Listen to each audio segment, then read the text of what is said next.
Halo semua, kami dari kelas B, Program Studi Manajemen dan Administrasi Logistik, Sekolah Vokasi Universitas Diponegoro, yang beranggotakan saya, Dita Putri, NIM 108.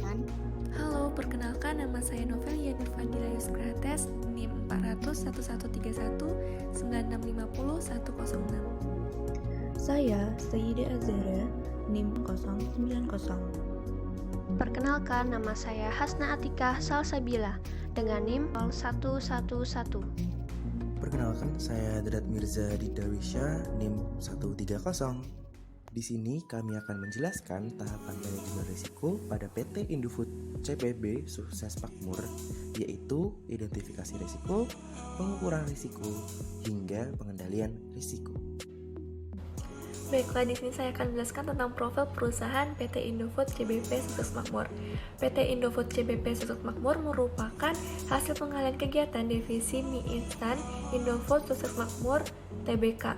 ICBP sendiri didirikan tanggal 2 September 2009 dan mulai beroperasi secara komersial tanggal 9 Oktober 2009. Untuk alamatnya sendiri berdomisili di Jalan Tambak Aji 2, nomor 8, Desa Beringin, Ngalian, Semarang.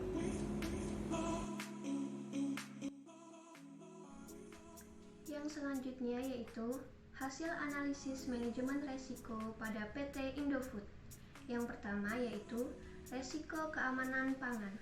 Makanan tercemar berbagai macam bakteri yang mempengaruhi kualitas makanan.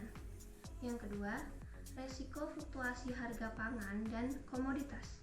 Tantangan harga bahan baku yang naik turun dan depresiasi nilai mata uang terhadap mata uang asing.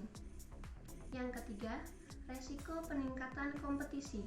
Generasi bangsa Indonesia yang terpengaruh berbagai macam jenis makanan luar negeri, terutama mie instan yang berasal dari Korea, Jepang, dan Taiwan.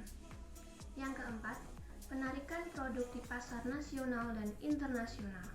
Produk Indofood ditarik dari peredaran karena mengandung bahan makanan yang berbahaya, seperti bahan pengawet untuk kosmetik dimasukkan ke dalam bahan makanan.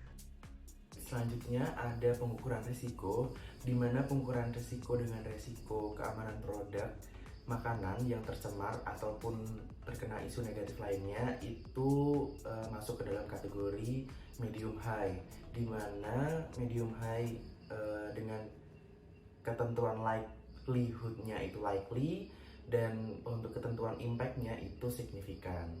Nah, kemudian ada resiko fluktuasi harga bahan baku dan komoditas itu masuk ke dalam resiko medium high, di mana likelihood-nya itu possible dan impact-nya itu signifikan. Kemudian ada resiko peningkatan kompetisi pada segmen usaha, itu likelihood-nya itu very likely dan impact-nya itu moderate atau bisa dikategorikan ke dalam medium high. Nah, lanjut. Yang keempat ada resiko penarikan produk Indofood atau Indomie dari pasar, baik nasional ataupun skala internasional.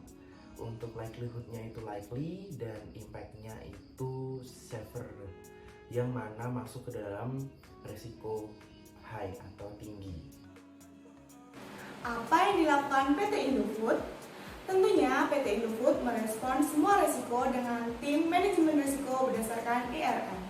Yang pertama, melakukan identifikasi resiko. Yang kedua, menganalisa kemungkinan exposure. Yang ketiga, menetapkan langkah-langkah perbaikan. Yang keempat, membuat pengendalian internal. Yang kelima, memberikan laporan IRM kepada manajemen untuk menghindari peningkatan resiko. Dengan cara, 1. Harus mengikuti dinamika perkembangan. Yang kedua, mengikuti kebutuhan dan selera konsumen. Yang ketiga, inovasi secara berkelanjutan. Dan yang keempat, meningkatkan kualitas produk. Lalu yang kelima, pemasaran yang tepat sasaran. Nah, selanjutnya ada resiko yang pertama nih, yaitu resiko keamanan pangan. Apa sih yang harus dilakukan PT Indofood? Nah, PT Indofood ini harus mengikuti SOP, yaitu Standard Operating Procedure. Yang kedua harus melakukan Good Manufacturing Practice, yaitu produk tersebut harus higienis dan sesuai dengan standar. Di sini ada 3 standar. Yang pertama standar SNI, yang kedua sesuai dengan ISO 91, dan yang ketiga ISO 22000.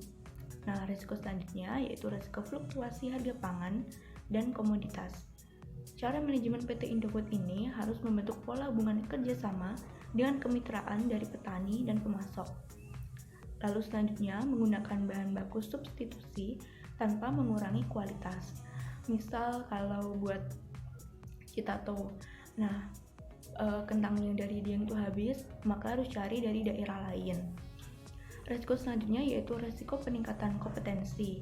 PT Indofood ini harus menganalisa pasar ke kompetitor.